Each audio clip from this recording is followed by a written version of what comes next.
જો તમે પણ ઓલા ઉબેર કે કોઈ બીજી એપમાંથી કેબ બુક કરો છો તો આ સમાચાર તમારા માટે ખૂબ મહત્વના છે. શું છે વિગતે વાત કરીશું. વૈષ્ણવજન તો તેને કહીએ જે પીડ પરાઈ જાનાને રે.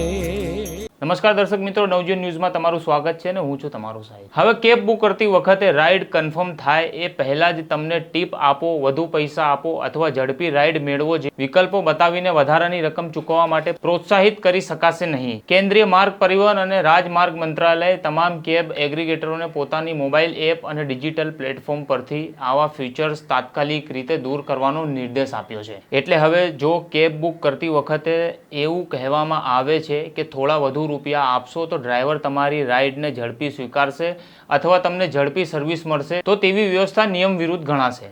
સરકારના નવા નિર્દેશ પ્રમાણે ટીપ આપવી હોય તો મુસાફરી પૂરી થયા બાદ આપી શકાશે. અને સૌથી મહત્વની વાત એ છે કે ટીપ આપવી સંપૂર્ણપણે તમારી પોતાની ઈચ્છા રહેશે. એટલે કે રાઇડ શરૂ થયા એ પહેલાં તમારે કોઈ પણ પ્રકારની ટીપ કે એક્સ્ટ્રા પેમેન્ટ આપવા માટે દબાણ કરી શકાશે નહીં. આ ઉપરાંત મુસાફરી પૂરી થયા બાદ તમે ડ્રાઈવરને જે ટીપ આપશો તે સંપૂર્ણપણે રકમ ડ્રાઈવરને જ મળવી જોઈએ. કેબ કંપનીએ તેમને કોઈ કમિશન કે બીજી રકમ કાપી શકશે નહીં. સરકારનો આ નિર્ણય ગ્રાહકો માટે એટલા માટે પણ મહત્વનો છે કારણ કે ઘણી વખત કેબ બુક કરતી વખતે સ્ક્રીન પર વધારાના પૈસા આપવાથી રાઇડ ઝડપથી મળવાની અથવા ડ્રાઈવર રાઇડ સ્વીકારવાની શક્યતા વધવાની વાત દર્શાવવામાં આવતી હતી. હવે આવી વ્યવસ્થા સામે સરકારનું વલણ એકદમ સ્પષ્ટ છે. મોટર વ્હીકલ એગ્રીગેટર ગાઈડલાઇન્સ 2025ના નિયમ હેઠળ કેબ કંપનીઓ પોતાના એપ ઇન્ટરફેસની સાથે સમીક્ષા કરીને નિયમોનું ઉલ્લંઘન કરતા તમામ વિકલ્પો દૂર કરવા પડશે.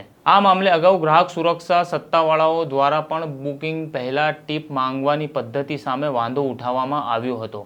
હવે આ માર્ગ પરિવહન મંત્રાલયના આદેશ બાદ કેબ કંપનીઓએ પોતાના એપમાં જરૂરી ફેરફાર કરવા પડશે.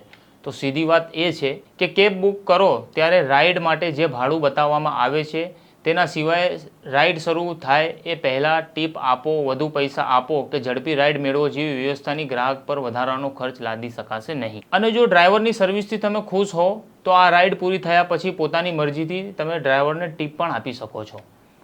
એટલે કે કેબની મુસાફરી કરતા લોકો માટે આ નિર્ણય ખરેખર મોટી રાહત બની શકે છે. હવે જો તમે ઓલા, ઉબેર કે અન્ય કોઈ કેબનો ઉપયોગ કરો છો તો આ નિયમો તમારા માટે સીધો જ મહત્વનો છે.